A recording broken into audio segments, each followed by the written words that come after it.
Fala galera, vamos para mais um Pod Raiz. O nosso tema de hoje é sobre urgência dialítica. E para falar comigo desse tema aqui, Dr. Leonardo Goltara. Tudo bom, Léo? Luísa, quanto tempo, que surpresa sermos eu e você falando aqui, né? Saudade, né, Léo? Vendo, que surpresa, Leonardo Goltara e a super Luísa Brown. Sejam bem-vindos todos. Hoje nós vamos falar sobre urgência dialítica, ou talvez em outras palavras, como que você pode brigar com o nefrologista se ele não quiser ver seu paciente? A nefro parece um bicho de 7 cabeças para muitos, né, Léo? Mas hoje a gente vai tentar dar uma sintetizada nos principais critérios de urgência dialítica, que é o que mimetiza pra gente no departamento de emergência, né? Eu acho até que a nefro é relativamente um bicho de 7 cabeças, sim, a tal de pseudomembranosa para cá, glomerulonefrite disso, glomerulonefrite daquilo. Ainda bem que eu não sou nefrologista. Abraço. Admiro, né? Admiramos, abraço para os amigos nefrologistas de todo o Brasil. Mas de emergências dialíticas e urgências dialíticas a gente pode dar a contribuição, e essa é uma questão que é muito comum de ter dor de cabeça, né? Quando que eu posso ficar com o paciente na UPA? Quando é que eu tenho necessariamente que transferir esse paciente para um local onde tenha diálise? Quando é que eu posso tentar um tratamento conservador? Quando é que eu tenho que bater pé, que esse paciente tem que sair, que se ele não dialisar, ele vai morrer? Isso deixa muita gente insegura, e isso, Luísa, isso não é competência do nefrologista. O nefrologista, não é que não seja competência no sentido de que os nefrologistas não sejam competentes, não é isso que eu estou dizendo. Você não precisa ser nefrologista para poder afirmar com convicção que um determinado paciente tem um critério de urgência/emergência dialítica. O nefrologista é competente para fazê-lo, mas o emergencista, o médico que está na porta, o médico que está na UPA, que está no pronto-socorro, também tem que sê-lo. E a gente vai tentar destrinchar isso um pouco, porque essa é uma coisa que a gente fala muito na residência, extremamente comum no dia a dia das emergências Brasil afora, e que tem gente que ainda fica em dúvida. Tem gente que faz tratamento conservador quando deveria estar batendo o pé para dialisar. Exato. E tem gente que fica desesperado para transferir e dialisar quando poderia, calma, peraí, vamos fazer um tratamento conservador, vamos tentar ao menos um tratamento conservador e com isso ganhar tempo, dar uma chance para o paciente. E o bacana, Léo, é que nós somos responsáveis por receber esse paciente, né? Uhum. Então, a principal suspeita e a investigação, ela vai caber ao médico do pronto-socorro, sim, muitas vezes ao emergencista. E essa é a nossa primeira pergunta, Léo. Ela gira em torno disso, né? Quando, então, eu penso em investigar esse paciente, penso em investigar a função renal desse paciente para pensar em me preocupar, talvez, com uma possibilidade de diálise? Pacientes que a gente... Assim, é muito comum a gente sair dosando ureia e creatinina, fazer no pronto-socorro. Mas, assim, em termos de clínica, a insuficiência renal aguda, ela só vai dar uma clínica mais exuberante com níveis bastante avançados de elevação de ureia, de creatinina, de potássio, de queda do bicarbonato. Em termos de sintomas, talvez os sintomas de pronto-socorro que levem a gente a ficar mais preocupados, assim, história de hipertensão e diabetes, a gente tem que ficar muito ligado, né? Lembrar que hipertensão e diabetes são as principais causas de doenças renais crônicas, que se apresentam muitas vezes como crônicas agudizadas no pronto-socorro. Então, hipertensos e diabéticos que tenham uma queixa mais relevante, né? Seja de dor torácica, seja de dispneia, seja de tontura, mal-estar, enjoo, a gente tem que pensar, será que pode estar fazendo uremia? Então, às vezes o paciente chega no pronto-socorro, um idoso de 62 anos, queixa, enjoo, eu vim aqui que eu estou meio enjoado, estou com um apetite ruim, tem 2, 3 dias que eu não consigo me alimentar direito. Pode ser uma mera virose. Mas você pergunta a história desse idoso e ele fala assim, não, eu sou hipertenso, eventualmente também sou diabético. Tem que pensar que ele pode estar fazendo uma lesão renal que às vezes ele não sabia que tinha e está apresentando com sintomas super inespecíficos. Então a gente precisa ter um alerta muito grande para lesão renal nos pacientes que tenham doença, história de doença renal, ou grandes fatores de risco para doença renal, como hipertensão e diabetes. Nos pacientes que tenham sintomatologia aguda do trato urinário, então pielonefrites, pacientes que tenham uma história de litíase renal mais exuberante, a gente tem que ficar atento, porque pode fazer uma lesão renal pela infecção da pielonefrite, pode fazer uma lesão renal pós-renal por uma litíase, então a gente tem que ficar atento com isso. E pacientes que tenham queixas diretamente urinárias, como, eu vim aqui porque eu diminuí a minha quantidade de xixi, ou o meu xixi está saindo muito escuro, o meu xixi está saindo espumoso, a minha urina está esquisita. Esses pacientes todos a gente precisa ficar atento e investigar a lesão renal aguda. E atenção, não podemos nos esquecer dos sépticos, que também é muito comum em salas vermelhas. A gente tem que sempre, todo paciente séptico precisa dosar ureia creatinina. E dos pacientes com insuficiência cardíaca, né? Os congestos, que a gente precisa... Os derrames cavitários achados, né, Léo? Exato, os derrames cavitários achados, um derrame pleural aleatório, ou um paciente que está com uma IC descompensada, ele precisa ser investigado. E a investigação inicial, a primeira linha de investigação, é a básica, né? Dosar ureia, creatinina, sódio, potássio, eventualmente colher um bicarbonato. Lembrar Sim. que para dosar bicarbonato, pessoal, não precisa ser gaso arterial. Você pode colher uma favor. gaso venosa, tá tudo bem. Só quem já colheu uma gaso arterial, acho que lembra disso, né, Léo? Quem já foi coletado, né? Quem já levou uma furada Exatamente. arterial sabe disso. Então essa é a primeira linha. Em quem investigar lesão renal aguda? Nesses. Derrames cavitários, IC, sepse, hipertensos diabéticos, sintomas renais, como litíase, como infecção, congestos em geral, esses pacientes precisam ser investigados. Claro que outros também poderão, mas esses assim do dia a dia mais comum do pronto-socorro, esses pacientes precisam ser investigados para lesão renal. Perfeito, Léo. E eu acho que agora a gente pode ir direto ao ponto, né? Quais são esses, então, critérios de urgência dialítica? Eu acho que é uma dúvida constante da galera do pronto-socorro, principalmente, e dentro da sala vermelha também, para a gente entender qual é o momento exato da gente urgenciar essa diálise para esse paciente que chegou para a gente.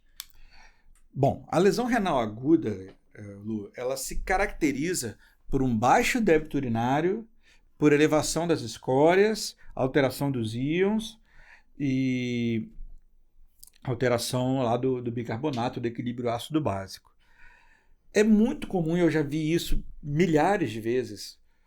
Pronto-socorro, às vezes o colega menos experiente ficar angustiado em lesão renal aguda e indicar e falar que o paciente, olha, o paciente não está urinando. E eu queria que você, que está ouvindo a gente, entendesse que não está urinando é um termo um pouco vago, porque a gente confunde, são termos muito próximos. A gente, às vezes, a gente sabe a diferença, mas às vezes confunde na cabeça, no campo das ideias mesmo, o que é produzir urina e o que é micção. Por que eu estou falando isso?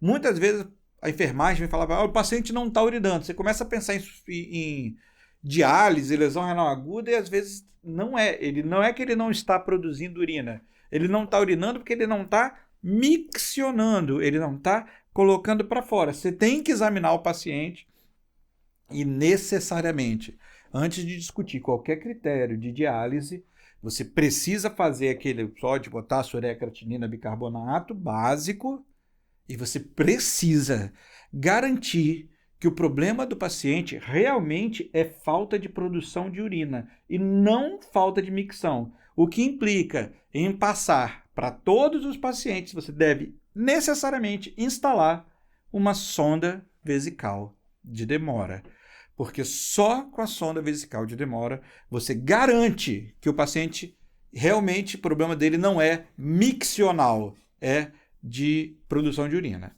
Ah não, Coutara, fiz a suspeita, feita a suspeita, pedi os exames iniciais, sódio, potássio, ureia, creatinina, já vai tá ali, já colhe um hemograma junto, fez um exame de urina e garantir que esse paciente não é um problema miccional. Passei uma sonda vesical de demora, beleza. Posso começar a pensar em diálise? Talvez possa. E para a gente indicar diálise, a gente costuma usar, essa não é invenção nossa do Emergência Raiz, é um clássico já da literatura, o famoso AEIOU. São as 5 grandes indicações de diálise de emergência. Ô, Léo, antes até de você destrinchar nosso AEIOU, o que você falou faz muito sentido, assim, foi divisor de águas. Recentemente fiz um atendimento desse lá no SAMU, e a dúvida do colega foi aberto um chamado como urgência dialítica, porque o paciente estava sem urinar e tinha uma alteração de função renal, só que não conseguiram sondar ele tinha uma dificuldade na passagem de sonda e nem o cirurgião conseguiu sondar, e a gente ficou com aquela dúvida de para onde transferir, se era um caso de urgência dialítica ou se era uma urgência urológica. E acabou que esse paciente era, assim, uma urgência urológica, ele estava com um problema miccional. Então, assim, talvez a gente teria indicado uma diálise por um problema obstrutivo mesmo, né? E resolveu o problema dele. Assim, você faz ali, consegue passar a sonda, ou eventualmente até faz uma punção suprapúbica, guiada por ultrassom, ou uma cistostomia de emergência, que se você consegue desobstruir, o paciente melhor. Primeiro que ele vai te agradecer de joelho, né? Porque a dor de um mexigoma muito extenso é gigante. Segundo, que o paciente melhora muito rapidamente, inclusive melhora as escórias. Exato. Eu já vi paciente com insuficiência renal aguda por problema de micção, muito mais comum em homens do que em mulheres, com 300, 400 de ureia, e que a gente conseguiu desobstruir o paciente, e em 48 horas a ureia já tinha caído de 400 para 300, 300 para 150, no terceiro dia estava com ureia de 120, paciente sem sintomas, sem nada. A insuficiência renal aguda pós-renal, quando você desobstrui, ela melhora muito rápido. É claro que se você não chegar em tempo com a desobstrução, esse paciente pode evoluir com hidronefrose e posteriormente perder definitivamente a função renal. Mas a moral da história é, antes de discutir diálise, garanta por todos os meios possíveis que o paciente não está obstruído. Ele tem que ter uma sonda vesical de demora. Se você tiver dúvida, faz um ultrassom de vias urinárias. Esse paciente você não pode avançar em discutir diálise num paciente que você não garantiu que ele está realmente sem produzir urina e não somente sem miccionar. Dito isso, a gente pode começar a falar das indicações de diálise propriamente dito. E aí a gente tem o mnemônico, né, Léo? O mnemônico conhecido, não foi criado por nós, mas é muito utilizado, né, Léo? Que é o AEIOU. Vamos lá. A. Acidose. Atenção, pessoal, não é qualquer acidose que indica diálise. São acidoses graves e refratárias. Então, via de regra, é uma acidose com pH menor que 7,20, menor que 7,15 e que não melhora com as medidas que você toma habitualmente. Você hidratou o paciente, você tratou a sepse, você equilibrou ali a hipotensão dele, você cuidou se for uma acidose respiratória, você cuidou da parte respiratória, você fez tudo que tinha que fazer, se tivesse algum componente. E aí, sim, esse paciente tem uma acidose com sobrenome, acidose grave refratária, e sendo acidose grave refratária quer dizer que você já se cercou de tudo e não melhora, aí sim, você tem uma indicação para bater o pé, falar, coleguinha nefro, eu preciso da diálise agora. Coleguinha da regulação, eu preciso de transferir o paciente agora. Esse é o primeiro do AEIOU. O segundo, a gente tem o E de eletrólitos. E ali em eletrólitos vai se destacar, sem dúvida, o nosso querido potássio. Nosso famoso nas redes sociais, o KKKKKK, também conhecido como potássio. Essa piadinha foi horrível. Foi horrível, meu Deus do céu. Cara, se eu fosse um ouvinte, eu parava de ouvir o podcast agora. Mas não parem. Eletrólitos. Eletrólitos, principalmente o potássio, novamente, não é qualquer potássio alto que indica diálise, mas sim aquelas hipercalemias que têm o mesmo sobrenome, graves e refratárias.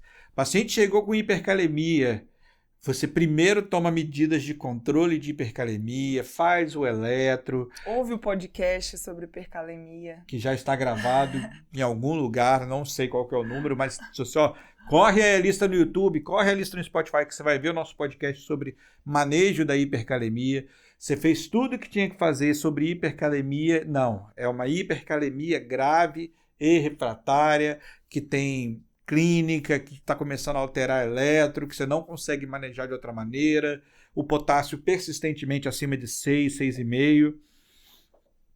Então, nesses pacientes, mais uma vez, você vai bater o pé, vai falar, coleguinha nefrologista, eu preciso que você venha agora, ou coleguinha regulador, eu preciso que você transfira o paciente agora.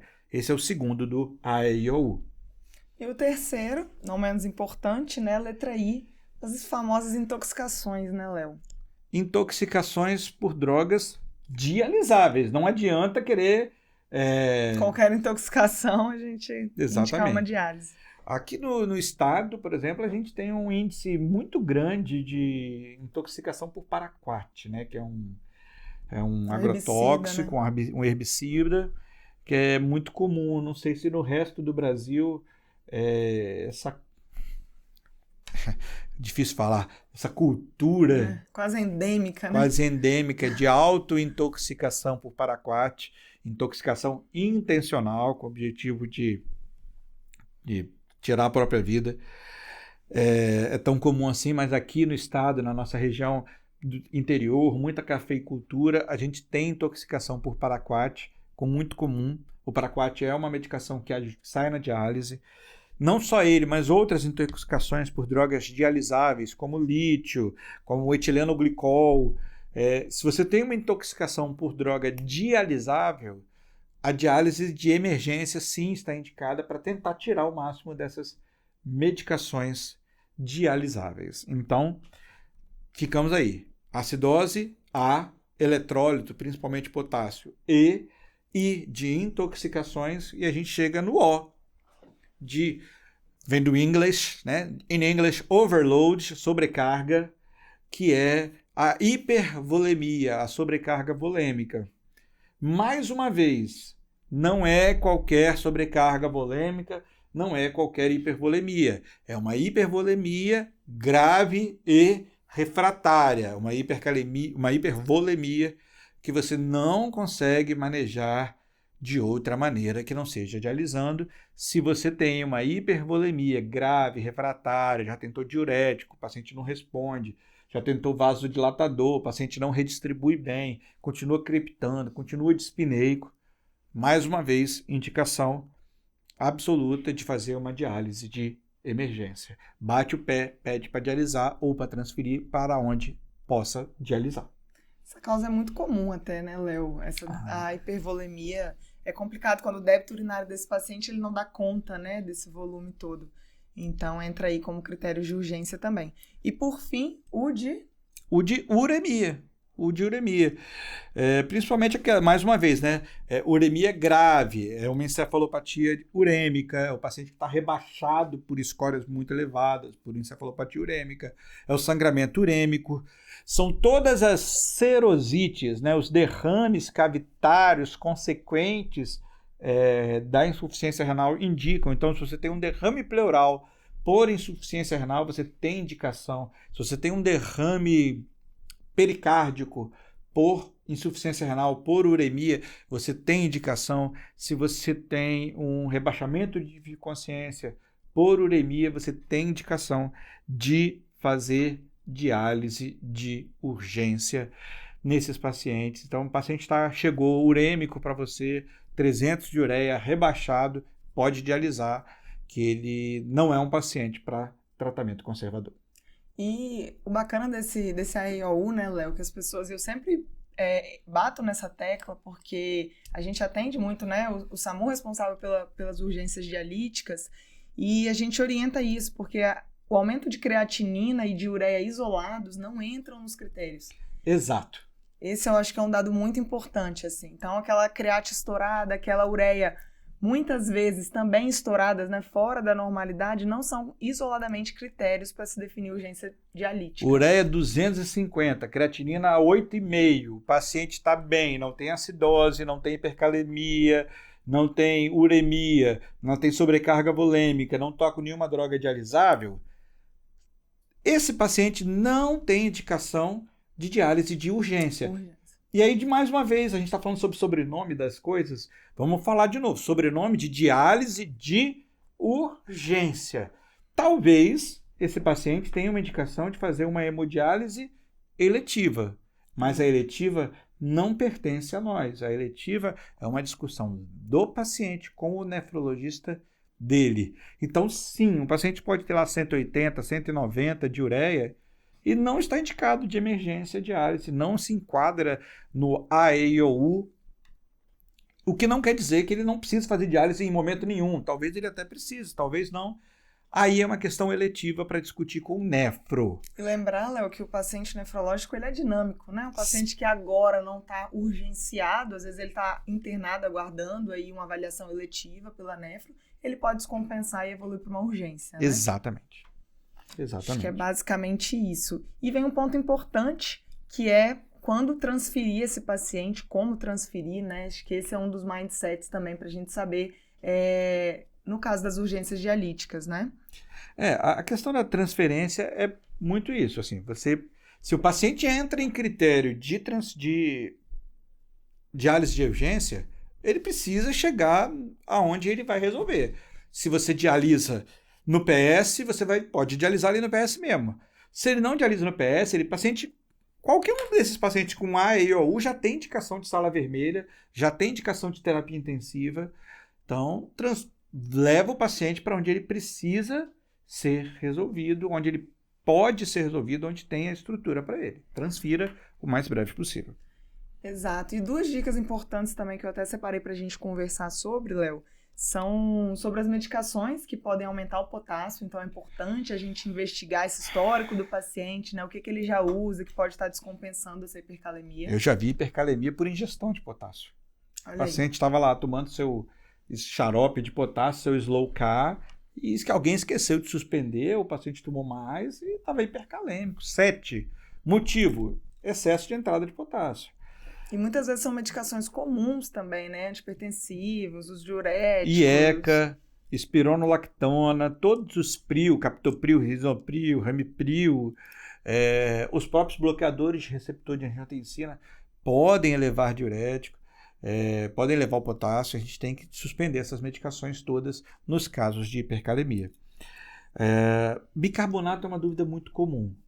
Essa aí eu estava esperando esse bom momento para a gente falar do bicarbonato. E assim, lembrar da sua apresentação no congresso, né, Léo? Falar um pouquinho. A gente teve essa aula no Brasileiro de Emergência em 22. Quando usar bicarbonato no pronto-socorro. E a verdade é que a quantidade de indicações de bicarbonato no pronto-socorro é muito menor do que o que as pessoas fazem por aí. A gente vai ter... Atenção, gente, eu estou falando bicarbonato no PS. Bicarbonato no ambulatório... que nos perdoem. O bicarbonato no ambulatório de nefro é outra conversa. Mas bicarbonato no PS a gente vai reservar para as acidoses ameaçadoras à vida, aquelas acidoses com pH menor que 7,0, 6,9. A literatura não é muito convergente sobre esse número mágico, mas acidoses ameaçadoras à vida. A gente vai reservar para hipercalemias ameaçadoras à vida, potássio de 9, potássio de 10. O paciente até que evolui às vezes com PCR por conta de hipercalemia, né? As PCR por acidose. Exato. E a gente vai reservar para os pacientes sépticos que já tenham uma lesão renal aguda, fase 2, fase 3, AKIN 1, AKIN 2, AKIN 1 não, AKIN 2, AKIN 3, que esse tem um estudo bem interessante, que é o BICAR ICU, que usou bicarbonato nesses pacientes e teve um bom resultado. Fase 2, fase 3, o cara não está anúrico ainda, ele não parou de urinar. Aquele paciente que está evoluindo com insuficiência renal, mas não parou de urinar ainda. Você pode tentar bicarbonato nesses pacientes sépticos, AKIN 2, AKIN 3. Se você não conhece a classificação AKIN ou AKIN de insuficiência renal, é só jogar qualquer Google, você vai achar AKIN, classificação AKIN de insuficiência renal, vai vir, no primeiro resultado vai vir uma tabelinha para você vai conhecer. E o bicarbonato isolado, Léo, tem indicação se a gente pega um bicarbonato de 5, um bicarbonato de 2, você acha que é válido fazer essa reposição? Cara, quando é que a gente vai ver um bicarbonato isolado desse sem uma acidose tremenda? Pois é, cara, assim, o bicarbonato isolado sem uma acidose tremenda é bem comum. Teria que ter uma compensação respiratória muito grande. Esse paciente provavelmente já estaria em insuficiência respiratória. Então, assim, eu não tenho visto. Tá? O paciente está tudo bem, não tem uma ureia alterada, não tem uma creatinina alterada, não tem uma taquipneia, não tem uma sepse, e vem com bicarbonato de 5. Cara, a primeira coisa que eu faria seria duvidar da gaso. Tá? E a partir daí a gente vai ver, revisar o paciente todo, porque via de regra a gente vai achar alguma coisa, não vai ser um bicarbonato isolado, ponto. Acho que é isso, né, Léo? Acho que no paciente nefrológico a gente precisa ter cuidado, a gente precisa suspeitar e investigar, né? E saber urgenciar quando necessário. E lembrar de não, assim, hidratar a paciente, deixar o paciente bem hidratado para evitar a insuficiência renal aguda é legal, mas ficar encharcando o paciente que já está com dificuldade de urinar pode ser terrível para ele. A gente só vai... Volume, gente, hidratação só para quem está desidratado, tá? Hidratação para quem não está desidratado, para quem volume a gente dá para quem está hipovolêmico. Dar volume, dar água para quem não está hipovolêmico, não está desidratado, faz mal. Não façam isso. Perfeito. Acho que é isso. Espero que vocês tenham gostado, galera. Mandem dúvidas aí pra gente, indicações de novos episódios, né, Léo? Sempre. @emergência raiz, @doutora Luísa Brown. É sempre um prazer ter vocês com a gente. Mandem sugestões e até o próximo episódio. Até a próxima.